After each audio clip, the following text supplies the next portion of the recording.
নিয়ে চলে এসেছি। আশা করি তোমরা ভালো আছো। সকালে ব্রেকফাস্টে লুচি আর কাবলি ছোলা করেছিলাম। আর এখানে পনিরটা দুপুরে হবে, তাই ওটা ভেজে আমি গরম জলে চুবিয়ে রাখবো। দেখো একটু লাল লাল করে হালকা করে ভেজে নিতে হবে। এই ওদেরকে এখন স্কুল থেকে নিয়ে আসলাম, এখন রান্না বান্না হবে। পনিরটা ভেজে জলের মধ্যে রেখে দিয়েছি, নুন জলে একটু চুবিয়ে রাখলে না ওটা সফট হয়, আর একটু নুন জলটা একটু ঢোকেও, টেস্টও ভালো হয় খেতে। তোমরা হয়তো এরকমভাবে খাও কিনা আমি জানি না, তবে করে দেখতে পারো, খুব ভালো টেস্টটা লাগে। এবার ওদেরকে একটু খাইয়ে কলা খাইয়ে পড়তে বসে, পড়াশোনা আবার শুরু হয়ে গেল স্টার্ট। দেখতে থাকো ভিডিওটা, অবশ্যই ভালো লাগবে। ভালো লাগলে একটু লাইক সাবস্ক্রাইব করে দিও। নেক্সট আর যাতে আমি কাজ করতে আরও উৎসাহ পাই, তো প্লিজ দেখতে থাকো। এদিকে স্পন্দন স্নান করে এসে গেছে, ওর গাটা মুছিয়ে দিলাম, আর ওদিকে চুলটা আশ্রয় দিলাম। মায়েদের তো আর সন্তানের জন্য কাজের শেষ নেই। হ্যাঁ, প্রত্যেকটা মায়েদেরই একই কাজ, যতদিন না নিজেদের কাজ নিজেরা করতে পারছে।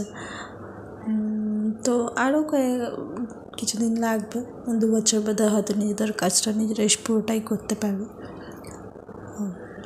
দেখো এই পাশে আলুটা ভাজতে বসে দিলাম। এখানে পনিরটা জলের মধ্যে ভিজিয়ে রেখেছি, এটা ডালের সঙ্গে খাওয়ার জন্য একটু আলু ভেজে নিচ্ছি।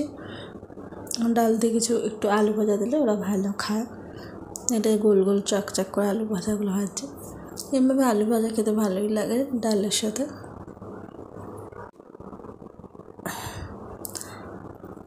মায়ের তো সন্তানের জন্য সারাদিনের কাজের শেষই হয় না। এবার ওদেরকে খেতে দেবো, ওরা কিছু পড়াশোনা করছে। এদিকে বাসন কিছুটা বেশি ছিল, ওটা মেজে নিলাম। আর আমাদের মায়েদেরও দেখেছি একই রকমভাবে। তখন ভাবতাম সারাদিন মা কি এত কাজ করে, এখন নিজে যখন করি তখন বুঝি যে সত্যি মায়েদের বা বিশেষ করে হাউসওয়াইফদের কাজের সারাদিনের শেষই নেই। তো তুমি একটা কমপ্লিট করছো, আরও একটা স্টার্ট শুরু হয়ে যাবে কিছুক্ষণ রেস্ট নেওয়ার পর। ঠিক আছে, এটা ভালোবেসে সব হাউসওয়াইফরা নিজের ঘরের জন্যই করে। এরকম স্নান করে টোচা চুলটা, ও সারাক্ষণ ডান্স করতে খুব ভালোবাসে, তো চুল এসেছে তখনও ডান্স করছে। আর এখানে দেখো কিছু বই খাতা আছে, এটাকে গোছাচ্ছিলাম। এখানে কি বলতো, এখানে পুরোনো বই খাতাগুলো রাখা হয়। তো একদিন একটা জিনিস গুছিয়ে নিই, নাহলে কী হয় তোমার নোংরাটা পরিষ্কার করতে সময় লাগে।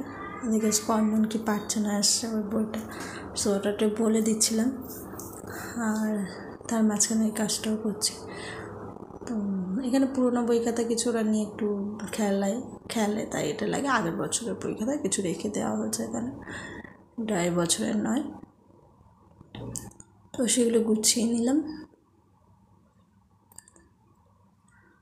আর এরকম টুকটাক করে একদিন যদি আমরা একটা জিনিস গুছিয়ে রাখি, তাহলে আমাদের ঘরের সব থেকে, আর বাচ্চারা থাকলে তো যতই গোছাও তুমি আবার এলোমেলো করে দেবে।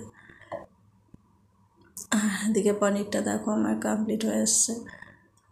এখানে কাজু কিশমিশ দিয়ে গ্রেভিটা রেডি করেছিলাম। টমেটো আছে, আদা আছে, লঙ্কা আছে, আর কাজু কিশমিশ আছে, একটু চালমগজ অল্প করে দিয়েছিলাম। তো দেখো এখানে গ্রেভিটাও অনেকটাই জলটা টেনে নিয়েছে, দেখেছো কালারটা কি সুন্দর এসছে। আমরা পনির এরকমভাবেই খাই, আর ভালো লাগে খেতে, ওরাও খুব ভালো খায়।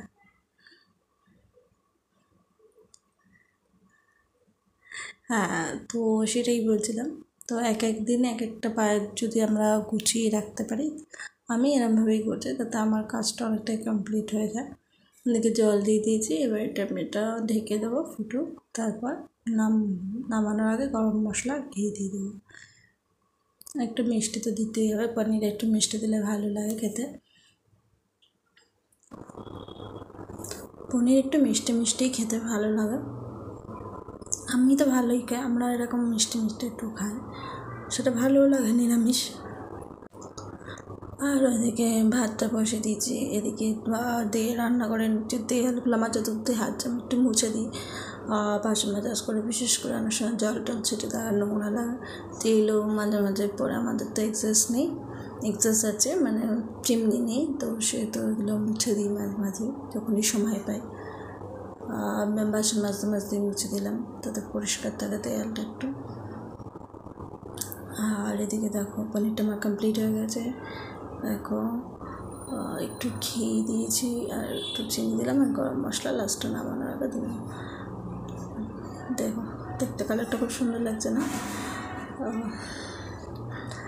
তো এটাই হয়ে গেল। আর আজকে রান্না করেছিলাম, দেখো ওদিকে তো ভাত হচ্ছে আর পনিরটা হয়ে গেছে। আর এখানে আলু ভাজা ছিল, যেটা ডালের সঙ্গে খাওয়ার জন্য, এই আলুটা। আর এদিকে হচ্ছে তোমার কুমড়ো আলুর তরকারি করেছিলাম। কুমড়ো আলুর তরকারি, এটা একটা কুমড়ো আলু দিয়ে একটু মাখা মাখা করেছিলাম তরকারিটা। আর এখানে হচ্ছে তোমার টক ডাল আছে,